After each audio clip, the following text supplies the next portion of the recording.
What's up, you guys? Welcome back to another episode of the Mighty Mike Show. In today's show, I have a very special guest, as always, right? But today's guest has a variety of different industries that he has impacted, not just like in an interesting way, but also like on a big scale.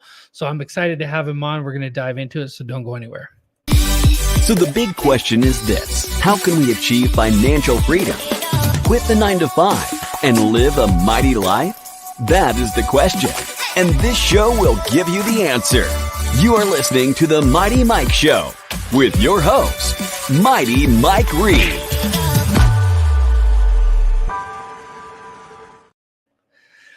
Welcome back, everybody. Super excited about today's episode. In a very selfish way, I wanted to have today's guest on, Mr. Bill Faeth. Welcome to the show. Thanks for having me, Mighty Mike. Awesome, man. Well, listen, I know you're a busy guy. I want to be respectful of your time. There's a couple things I like to get into right away, but why don't you take just a minute, tell us a little bit about you and your personal life.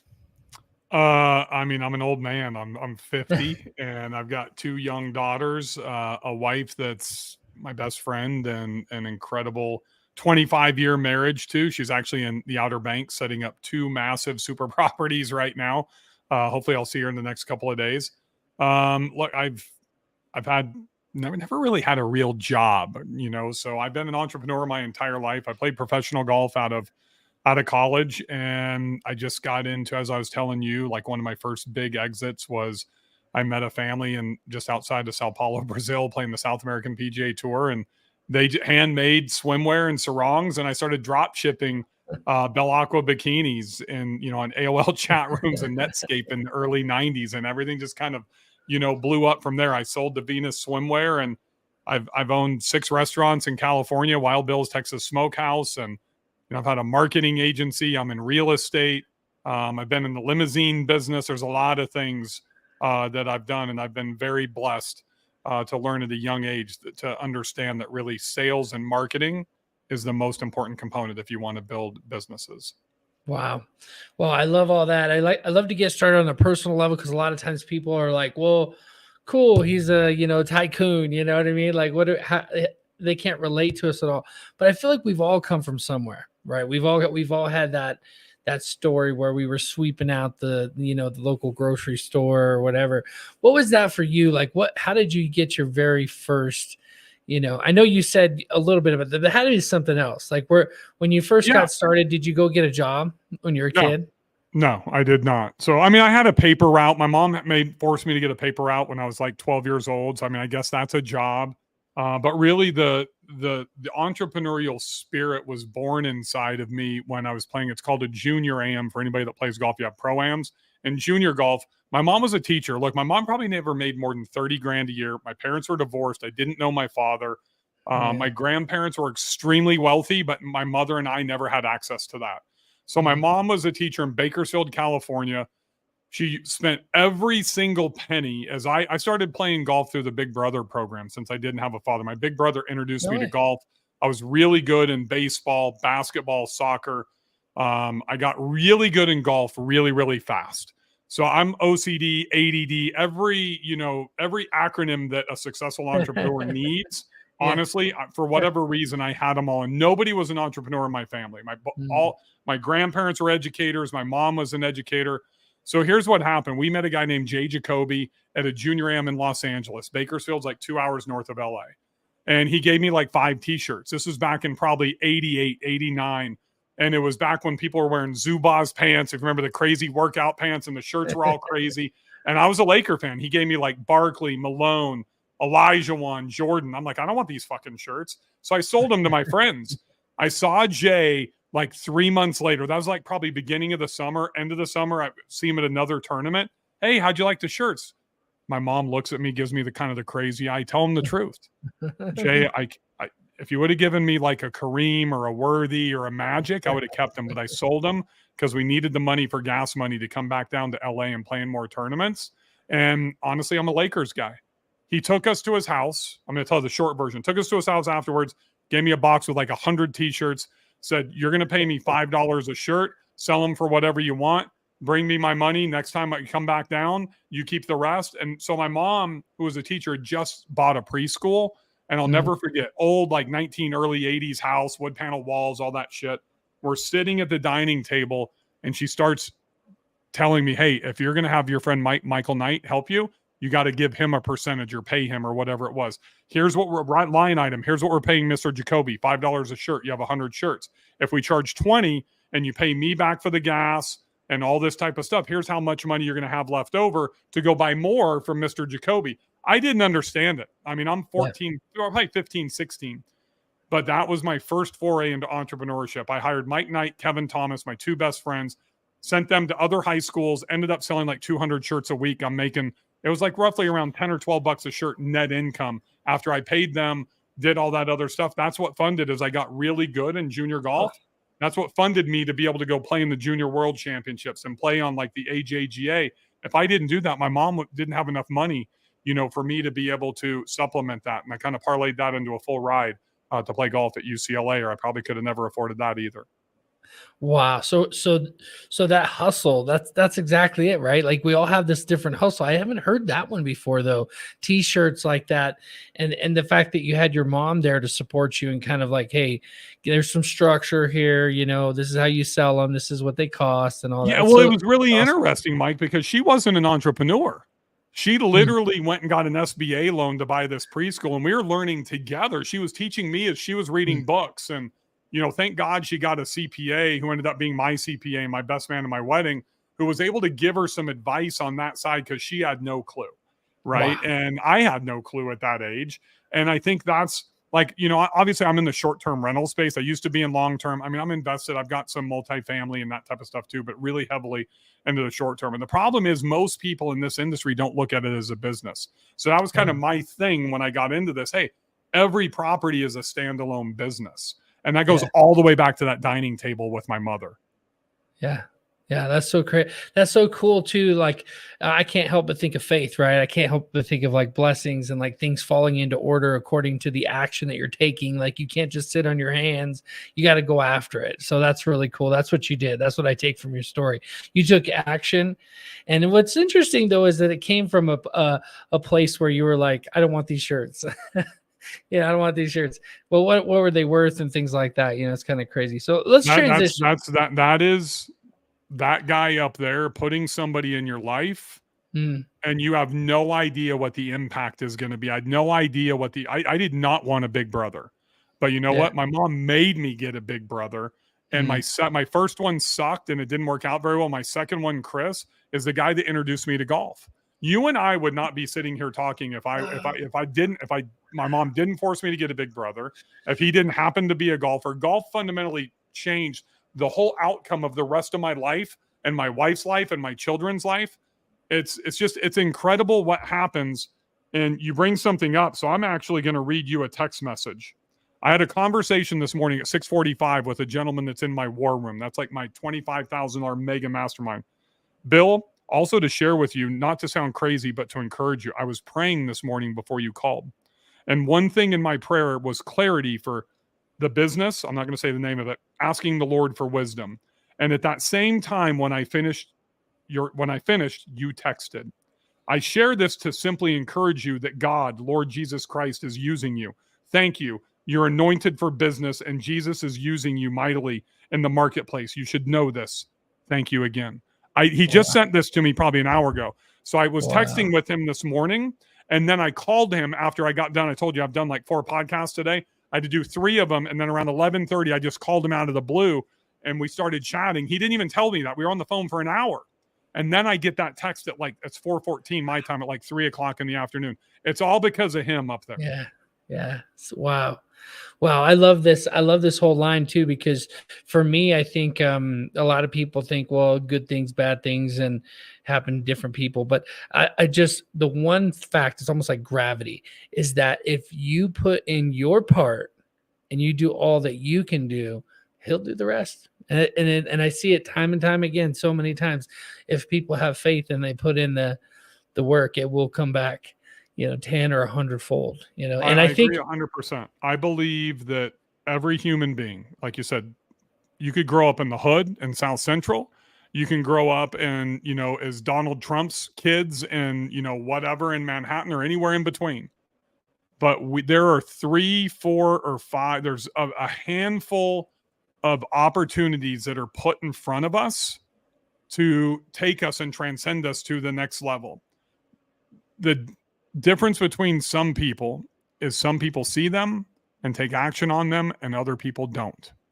Right. Yeah. And it's very, very, I don't know. I feel like I've been very, very blessed, but I could literally spend the entire podcast and go through and pinpoint the 4 to 5 fundamental things that God has put in front of me.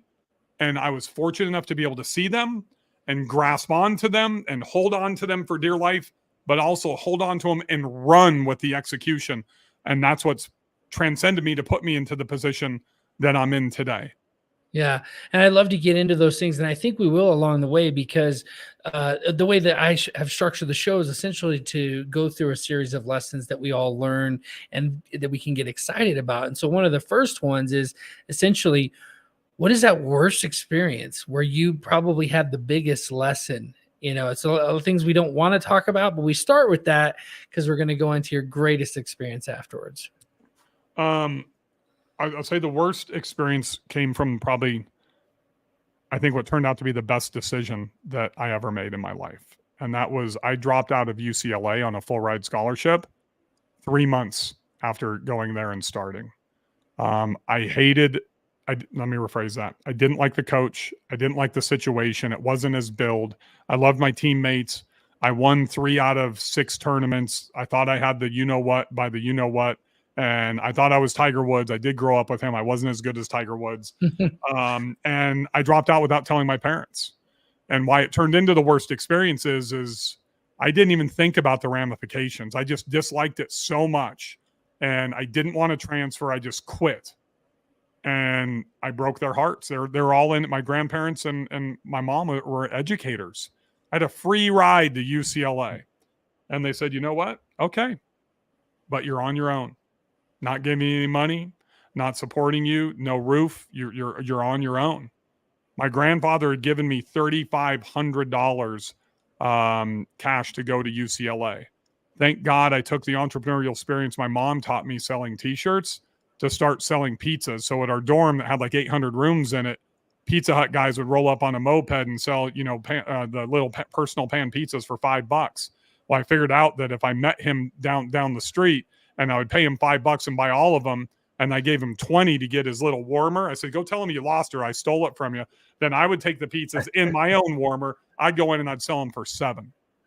And then I ended up, just like with Kevin Thomas and Mike Knight in the T-shirts, I had 2 or 3 other guys that were selling them in the other dorm rooms, and we were clearing, $300, $400, $500 a night.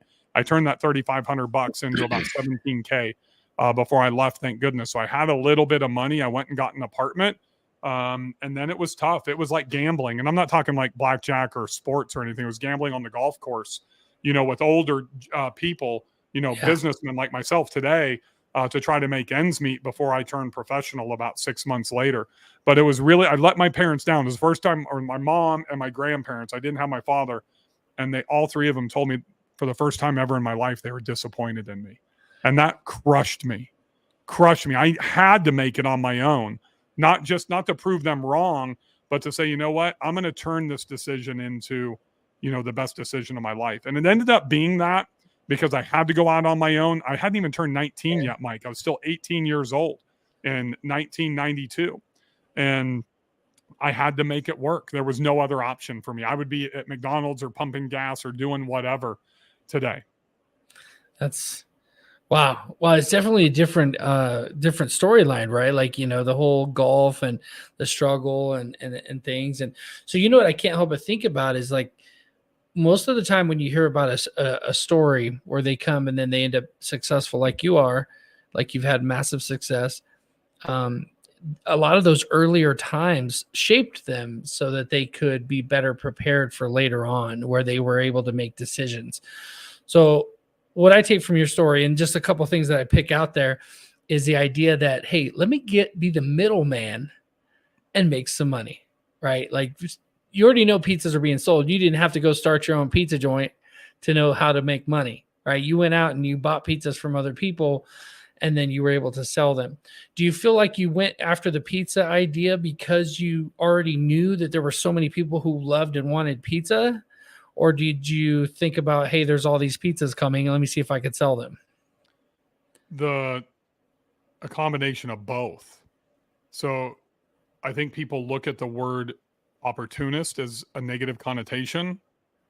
I am a extreme opportunist, right? So that's one of the reasons that I've done 29 startups, and it's really 30 now with 20 exits, but I had typically in my bio, it's 29 with 19 exits, because I look at every single opportunity. I don't know how that happened. I don't know if it's a natural gift or what it is, but that's how I identified that ability to make money.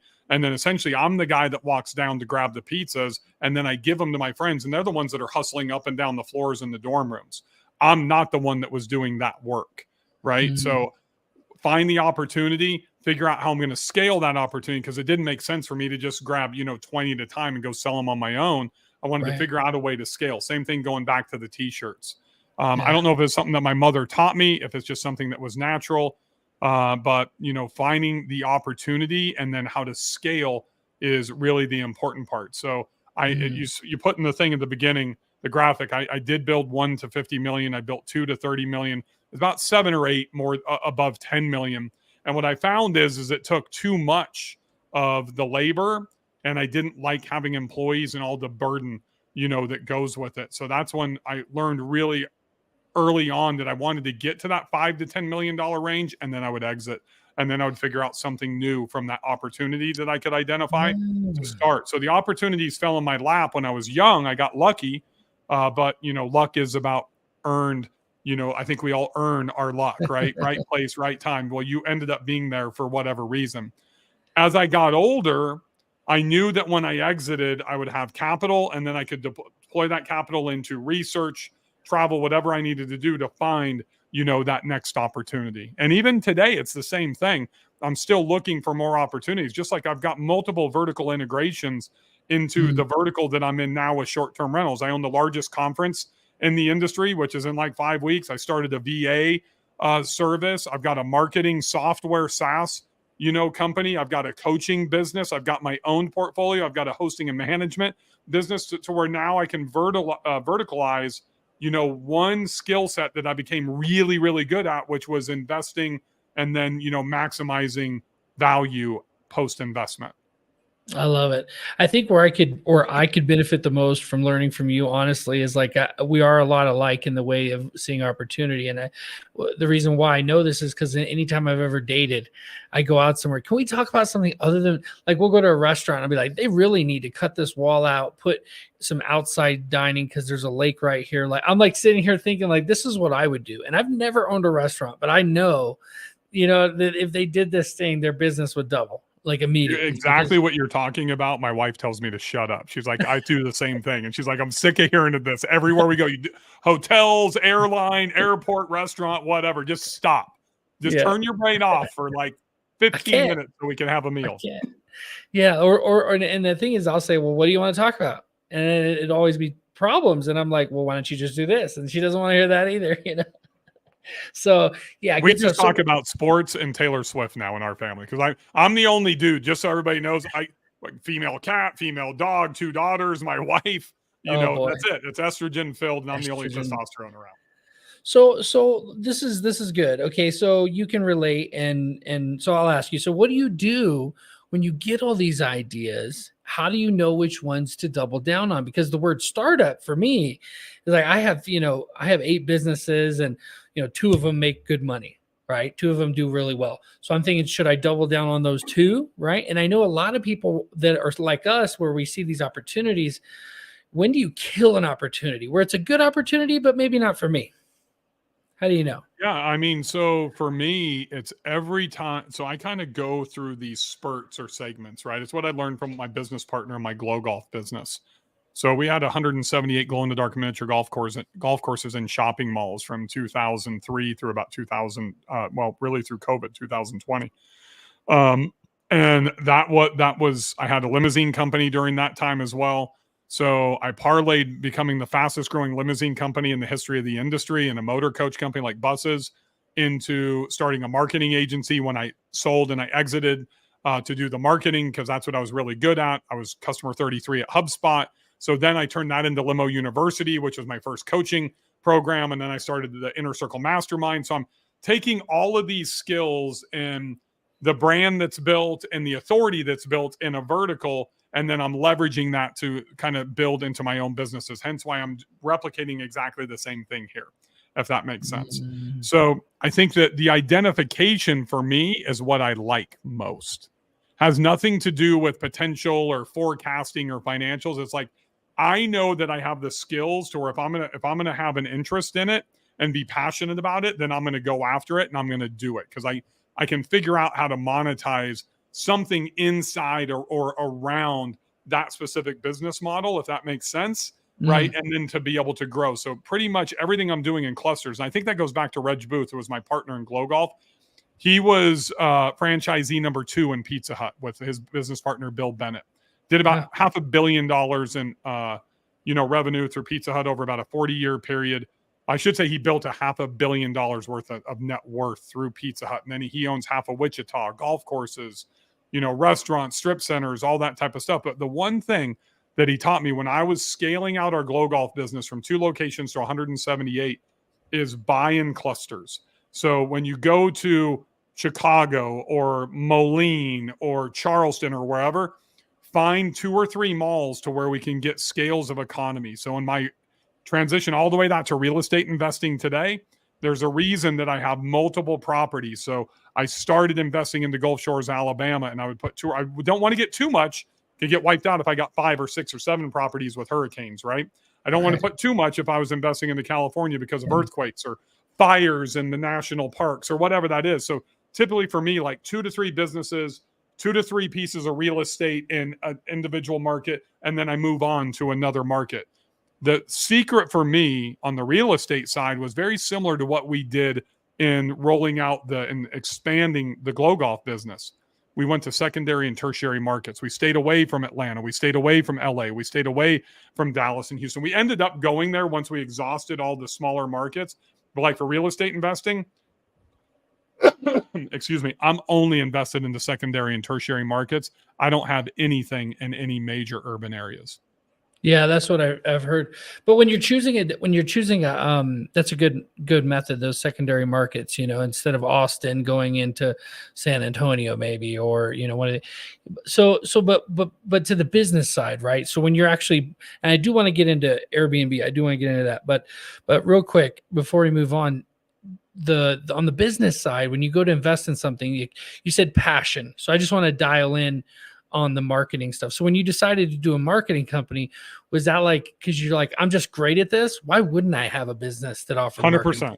Okay. 100%. So I believe that if we become good at something, we usually fall in love with it.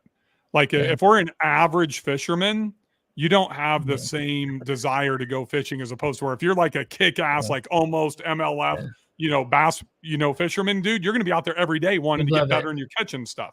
Same thing. I learned that in golf. Like when I quit playing professional golf, when I met my wife, I mean, I got my amateur status back and I competed at a high level, on the amateur side. Maybe it's just the way I'm wired.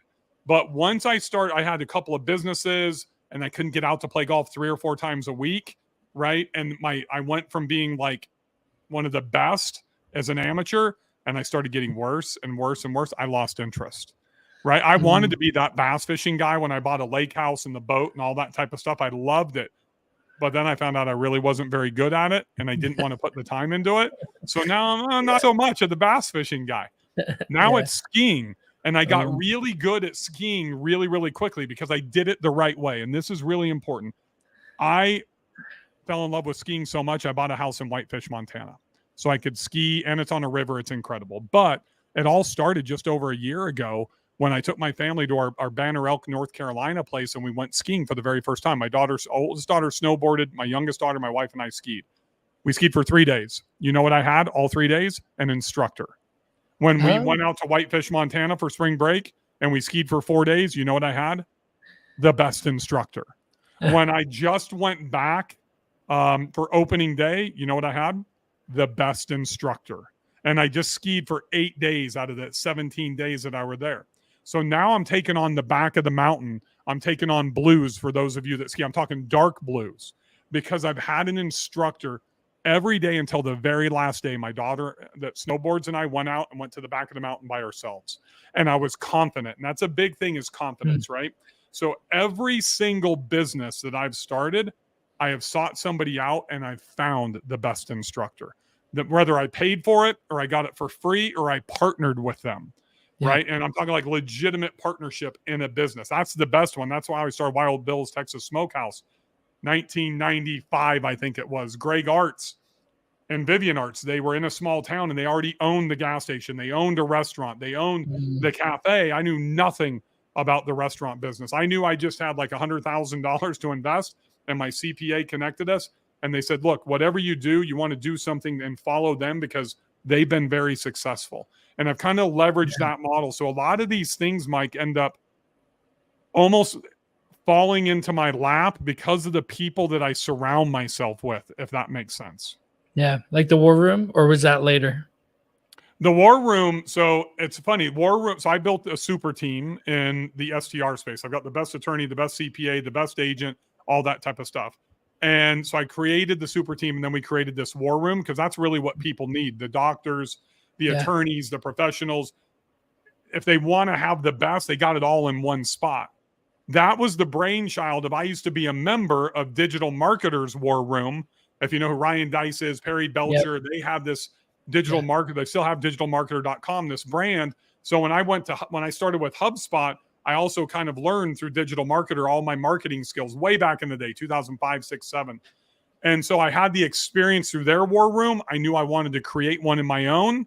There was no marketplace for it in the ground transportation space when I started Limo University, because it's a super high-end, mastermind, if you will. So I brought it to the short-term rental space. But it was something I learned through experience.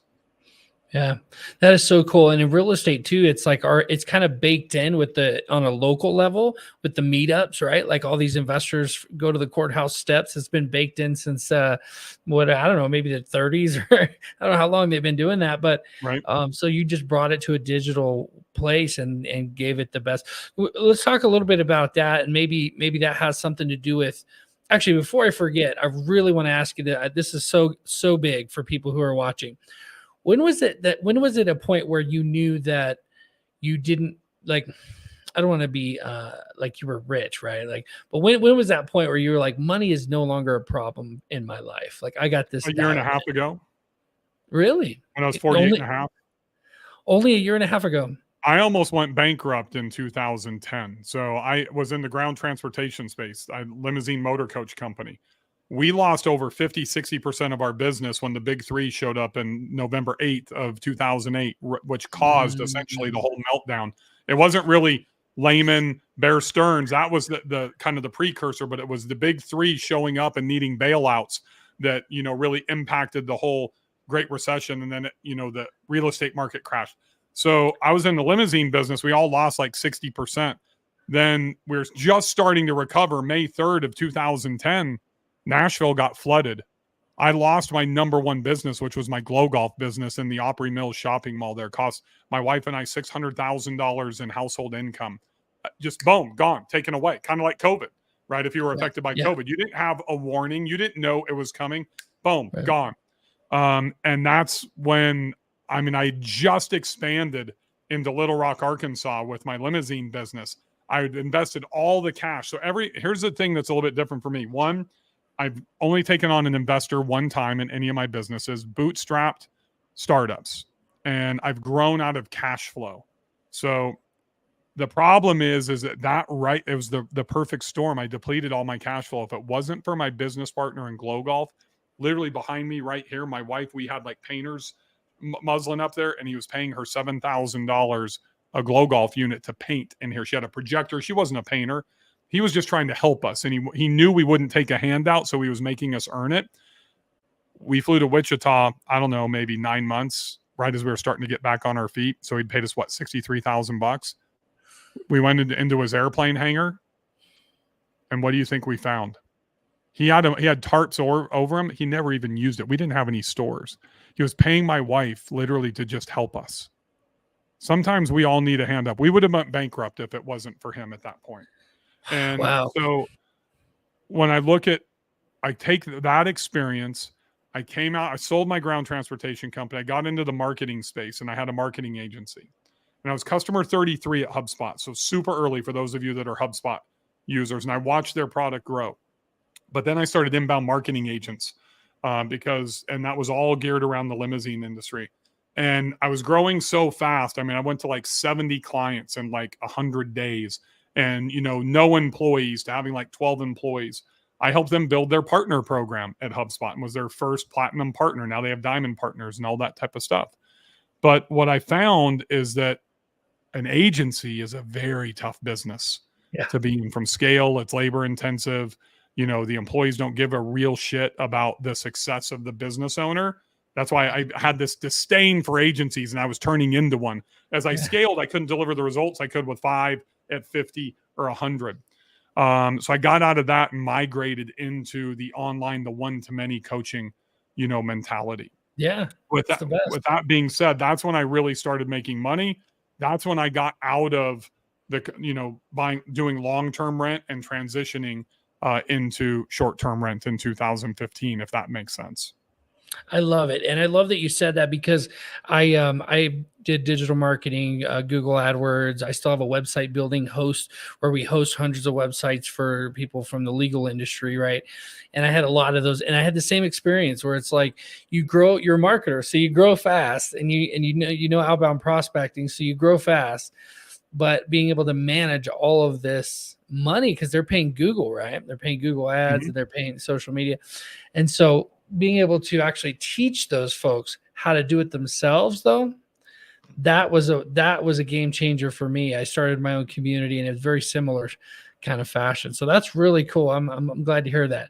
I was starting to get the Jones a little bit, thinking maybe I should launch the marketing agency again. But no, I actually I do own it, but we only handle select clients. You know what I mean? Sure. And I do it personally. So I love the transition. That kind of always the precipice to answer your question concisely is, financial freedom was 1.5 years ago, and the only way that I knew that is I had one of those other gentlemen, John Bairden. I was lucky enough to be able to have him at the biggest conference in the short-term rental space and be able to acknowledge him in front of over 1,000 people last year. And he taught me how to build a life plan.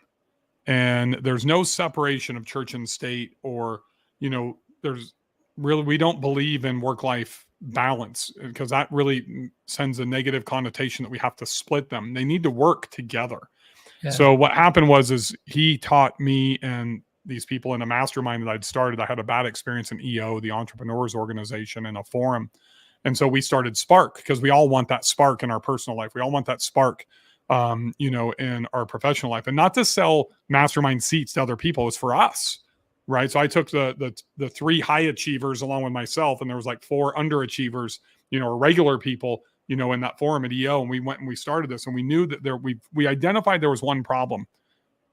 Self-moderation doesn't really work if you're really trying to optimize to the highest level. So we brought in this guy, John Bairden, and we thought he was going to come in and talk to us about business and P&Ls and balance sheet, client retention, marketing, scaling, all that stuff. And he came in and he taught us about life. None of us had a bona fide life plan. I'm talking documented, like defining financial freedom, defining retirement, what we want, and most importantly, having to keep score about everything, right? Mm-hmm. And then getting 100% unified with your spouse. 100%. I've been married for 25 years. I've never slept on the couch. I've never had to go to a hotel. We've never gone to bed mad, ever. We work that shit out. But my wife, my spouse, and I were not 100% aligned. I was trying to make more money. And I thought that would take care of my family when all she wanted was for me to be home. Not 100% with my kids. Yeah. My oldest daughter was like 5.5. My youngest daughter was just born. And my wife came to me and said, "Hey, what do you think about going on a vacation?" I'm kind of busy. She's like, we haven't had a vacation since Gentry was born. It'd been 6.5 years since we'd gone on a vacation. I'm not even talking about a fucking weekend away. Nothing. And I'm like, oh my gosh, I didn't realize. So I thought I was doing the right thing, but I was sacrificing the family at home. John forced us to get into alignment, and everything changed. It's one of the huge tenets for me now. Like, I just launched a new program, and the very first thing of my mastermind, very first thing of War Room, very first thing of my inner circle, whatever it is, it's all about building out your life plan, and that you have to be able to keep score is tenet number 1. And 2, you have to be 100% aligned if you're married with your spouse or your partner or your significant other. I love that. There's so much to that, because you can't be your full self and perform at the level that you need to when you're thinking about how your wife doesn't respect you, and you're fighting with them, and you have all this contention. You can't do it. Well, it's not. So I just want to clarify. It's not about not respecting each other or fighting. It's about that you can have the best relationship you think is possible, but if you're not 100% aligned, and we all keep things away. So it's like if anybody's ever heard of EO, the Entrepreneurs Organization, it's why it was started. There were 3 founding members that were best friends. They played poker together, golf together, all that type of stuff. Yeah. And literally 2 of them woke up one morning, and the third one had committed suicide. And they were just together, like it was either the night before or 2 days before. So something was wrong in that relationship, that he wouldn't share with his 2 best friends what was going on. And that's a huge trait with us as males, more so than women. We bottle it in. We don't share that stuff, right? So now that's allowed me and my wife to open up and share everything. And we found out she wouldn't say anything to me because she knew why I was doing it, right? And she didn't want to impact that. And I didn't say anything because I thought I was doing the right thing, and I never stopped to even ask her. Now it's 100% unification. And man, that's how we got to financial freedom. If that wouldn't have started in 2015, I wouldn't have achieved it in early 2022. Wow. Well, so much there. So this is just something I'm thinking about. First of all, actually, before we move on, your friend that helped you during the time of need, I mean, your business partner, I mean, those kind of relationships are what it's all about, right? Like, I've only had I don't think it's been to that magnitude, but similar, right? Where they helped you out or they knew. And so many people are like, it's all about relationships, but then when it comes right down to it, they won't lose any money. Yep. It's just like my next door neighbor, literally right here, Mike.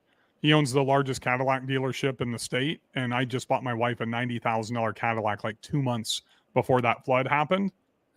He knew what happened to us. He walked over here and said, if you guys need anything, let me know. And that's like a standard thing that a lot of people, I'm like, hey, well, is there anything you could do to help us out with the Escalade I just bought? He's like, done. And you know what he did? He said, give me the keys. Took the keys, came back 2 days later, handed us our check back that we put down, like $15,000 down, said, here's your $15K back. And I've got everything taken care of for you. He just handed an envelope to us. And the envelope was literally the documentation. He bought the car back and gave us 15 grand. He probably lost 20, 30,000 bucks on that deal personally as the owner of the dealership, but he took care of us. You know why? Because he's a Christian and a great neighbor. That's what it's all about. That's one of the reasons I moved to the buckle of the Bible Belt, my friend, 20 years ago. You don't find that shit in California every day. So not to go back tactical too much, but when do you cut out of business? When do you sell it? So that one of the big things in doing your life plan is defining retirement. So I have completely intentionally re-architected my life since 2015 to where now I am retired. Financially, I'm retired. What I'm going to do with my businesses, I'm retired. I've re-architected everything. I have one employee and one VA. And the only thing that is holding me and my wife back from officially retiring is that we have 2 daughters. One's a senior and she's going to Belmont University, and then one's a freshman. So I've got 4 years till she gets out of high school, right? So it's the triggers of the life events that our life now revolves around. We're financially, I don't want to say retired because I still need the income that I have. Retired means you're like done getting a pension, all that type of stuff. I will continue to do what I do today, most likely until I die. I probably won't do a whole lot of full-fledged startups moving forward. And I'm trying to actually simplify my life anymore so I can ski more, I can fish more. And one of the goals is when we get into retirement, neither my wife or I have enough time because we still have the 2 daughters at home. Once those life events trigger, then we will both start playing golf again. Right. So that's like the one thing that's missing out of our life is that we'll both start playing golf again. And when I'm talking about building out a life plan, the plan was to sell this house. This is our primary residence that I'm in right now. And it's way too massive, 7,000 square feet, too massive for two people. For 2 daughters, a husband and a wife, a dog and a cat, it's perfect. But so and I've got like 2 million in equity, in this house. The problem is when this fall, our 2 daughters came to us when we kind of shared part of that plan. Hey, our oldest daughter is going to college. Our youngest daughter, hey, when you're done, we're going to sell this house, downsize, probably get like a 3-bedroom as opposed to this massive 6-bedroom. And they're like, what do you mean? You're going to sell the house we grew up in? Oh, jeez. And we didn't say anything. But then me and my wife started talking about our life plan. You know what? And the way that I think is I've got 2 daughters. I've got to win Thanksgiving. I got to win Christmas, right? I don't want them going to their husbands for family for Christmas or Thanksgiving. And I immediately said, honey, we got to put in a pool because they've wanted a pool forever and their grandkids are going to want a pool. But a pool's like $250,000 these days. The $40,000 pools are gone unless I go to, Walmart and buy, an inflatable. So we compromised on a hot tub and we're literally building an outdoor fireplace right now. The pool will come, but that'll be next year. Right. Yeah. So literally the mindset shifted when this is their home they grew up in. Either me or my wife had that growing up. Right. So we will keep this house now, and this will continue to be our home base. And then part of my investing strategy in real estate, and one of the reasons I cluster, not only Reg Booth, Pizza Hut 3, and the great thing about that, just so you know, the reason he put 3 within a 15-mile trade radius is they never had a manager at a store. They had a regional, and then they would have assistant or a district manager, and then they would have assistant managers. So they eliminated literally over 40 years, he said, probably an average of around $42,000 a year in salary per store. That's $100,000 plus per market over 40 years. That's $4 million per market. He had like 200 of them. He's like, Bill, I probably made 50 to 70 million off of that model. So now when I invest into a market, the reason I have 2 or 3 is because if me and my wife are traveling around and staying in those for an extended period of time, I'm not losing money. The other 2 are paying for it while we're there. Yeah, and you could check on all 3 of them while you're in town. Don't need to do that.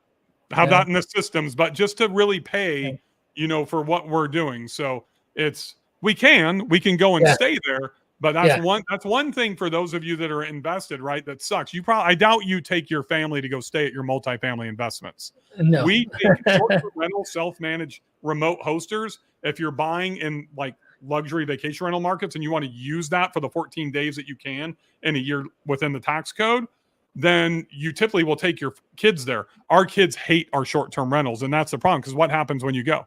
You do go check on those other properties. You do go to Home Depot. You're painting. You're working. Even though you hire people out to do it, the other 99% of the year, you're doing that stuff on your own. Then we put them to work. So we've learned not to do that with them, but it's too late because now they see what we do, and it typically consumes like so we call it a work trip versus a vacation now, right? So that's one of the reasons why they want to stay here. They haven't fallen in love with some of those investment properties like me and my wife have, because usually it's like 2 financially driven decisions and a lifestyle asset, 2 financially driven decisions and a lifestyle asset. Interesting. Well, I love this idea that what I'm hearing a lot of here is that your family is like integral, like core, not just like people say, right, but like to your business, because you're trying to get your family, your girls to fall in love, and they're still pretty young, right, to fall in love with the Airbnbs and to fall. They don't want to have anything to do with it. They hate it. So I'm not trying to get them to fall in love with it. I'm trying to do 2 things with them. I want them to be really 3: confident, independent. So I'm teaching them self-esteem and confidence, but also the same thing my mom did all the way back at the beginning of the podcast at that dining room table. Probably one of the most important things outside of the self-confidence is to be financially literate. So they have become financially literate, and they understand investing. They understand DTI. They understand like my oldest daughter just turned 18 in November, And I'm like, here's the first thing that we have to do is let's get you a Credit Karma account and let's pull your credit report. Boom, comes back 850. Perfect, because she has an Amex Platinum. She has my United, Airlines MasterCard, my Southwest Chase Visa card, and I've had her to build up her credit to where she was perfect. Now we got her a credit card with a $5,000 limit. And I said, if you ever miss a payment, you will never get a penny from me ever. And you're not coming home from Belmont University. So they come to us and we'll make the payments and then she will pay us back. But we're teaching them how to manage their credit. They understand a pro forma, how to evaluate, not to my level, but a piece of real estate or a business. So and it's really important for my oldest daughter because she's going to become a surgeon. And no disrespect to the doctors out there, a lot of you, if you're self-aware enough, you didn't learn that stuff. You were so emblazoned into your trade of becoming a surgeon or a doctor or whatever. You don't have that level of financial literacy or investability or bankability that a guy like I has that's been doing it since I was 18 years old. So that's what I'm trying to teach my kids. Same thing I'm teaching my students. Right. That's so cool. So because we've went over so many cool things, all right. And I know we're running out of time here, so I just want to ask you, what thing are you working on right now that you're most fired up about? It's probably my STR Wealth Conference. It's we're expecting 2,500 to 3,000 people, and it's literally the first week of February.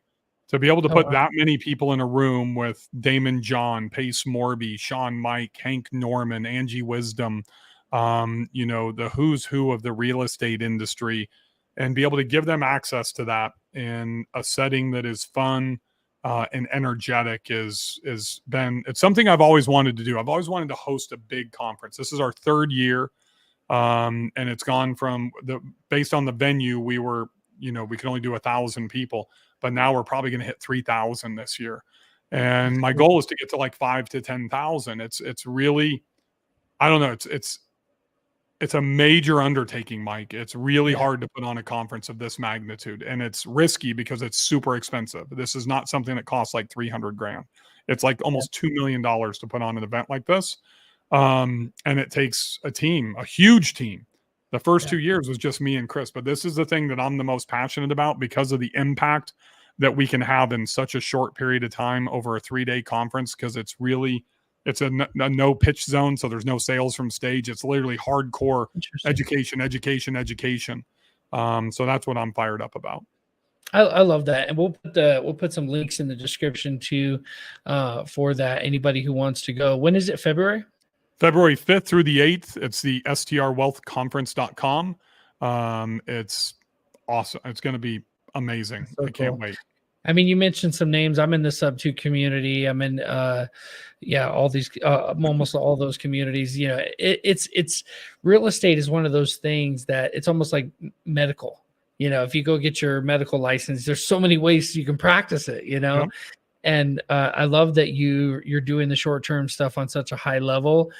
Would you say that your businesses, like the limo agency and the golfing and all this stuff, would you say that you took a portion of that along the way and invested in real estate along the way?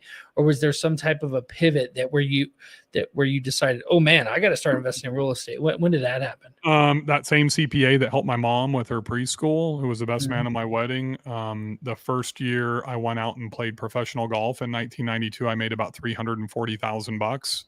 I probably netted around 200,000. He said, give me 50,000 of it. And he helped me buy my first duplex, which I owned for 18 years in Bakersfield, California. I paid like $173,000 for a 2-2 duplex, and I sold it for 900. That was my first foray into real estate. And I mean, I built a commercial industrial gold LEED certified development here in Nashville for my limousine company.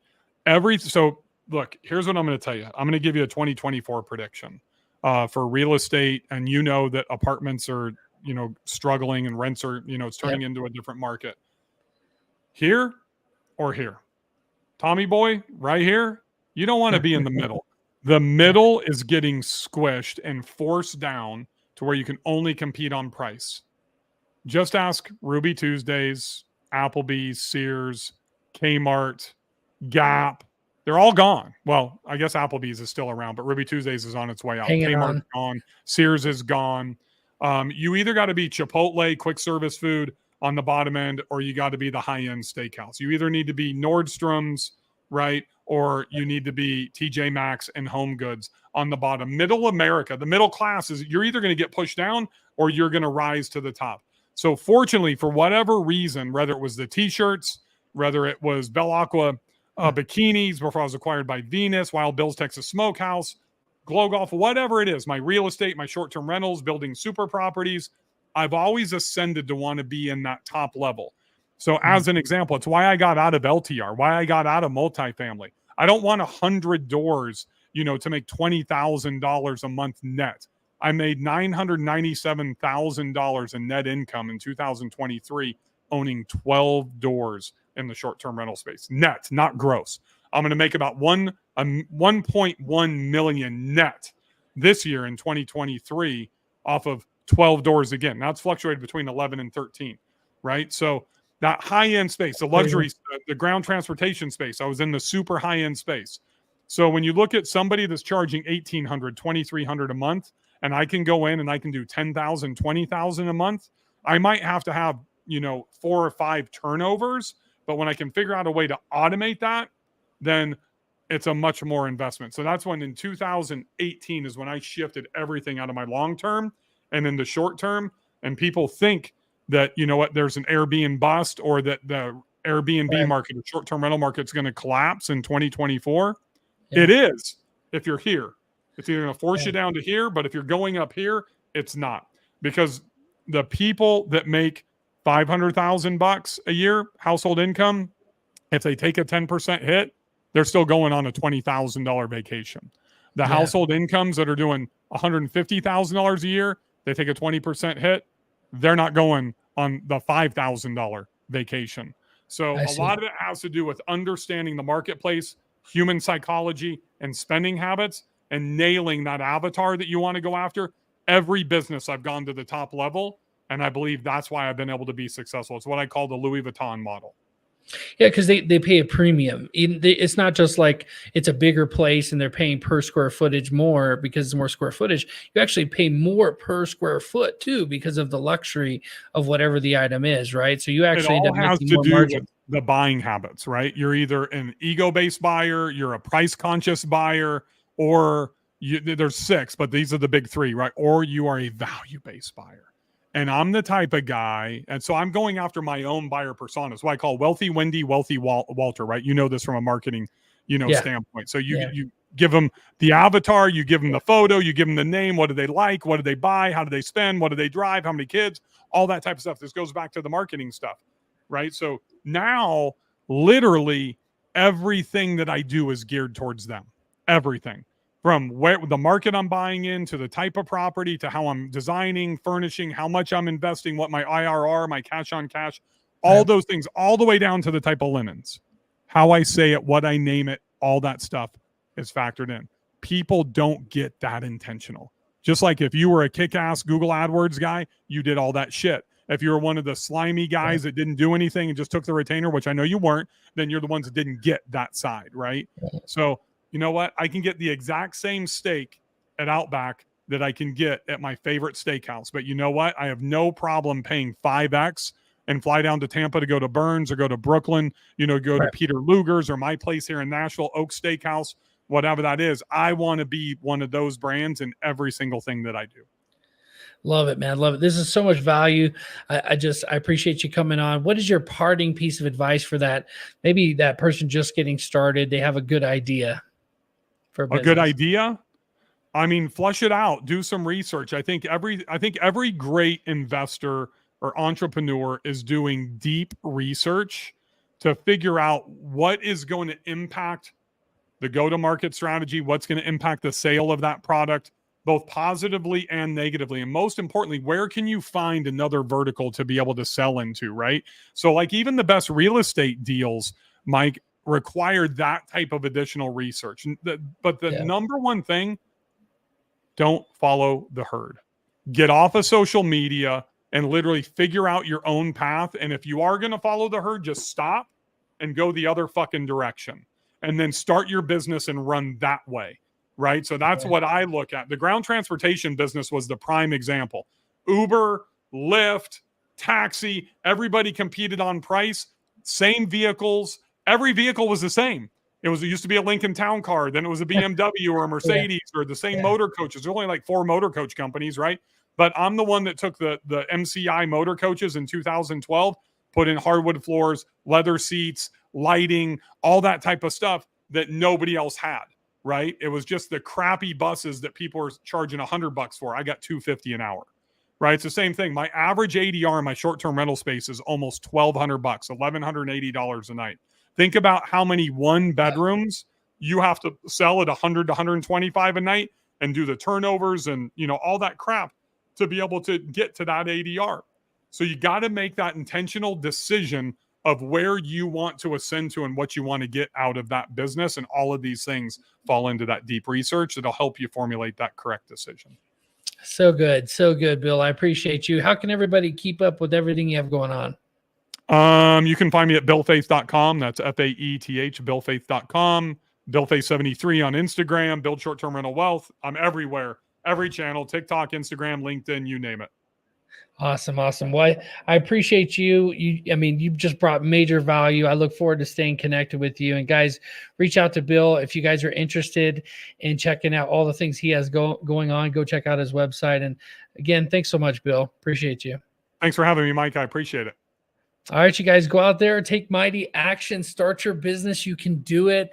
I don't know if you're good at golf, do what Bill did, right? If you're good at, my thing was I got served divorce papers. So I went out and started serving people and making $100 a delivery, serving 40, 50 things a day. And that was my first business. Find a way to give value to others and it will return to you exponentially. And just kind of wrapping it up on this is the faith that we have and putting forth the effort is our outward expression of our inner commitment to something greater than ourselves. And so, Bill, I think you're a great example of that. Your life is a great example of that.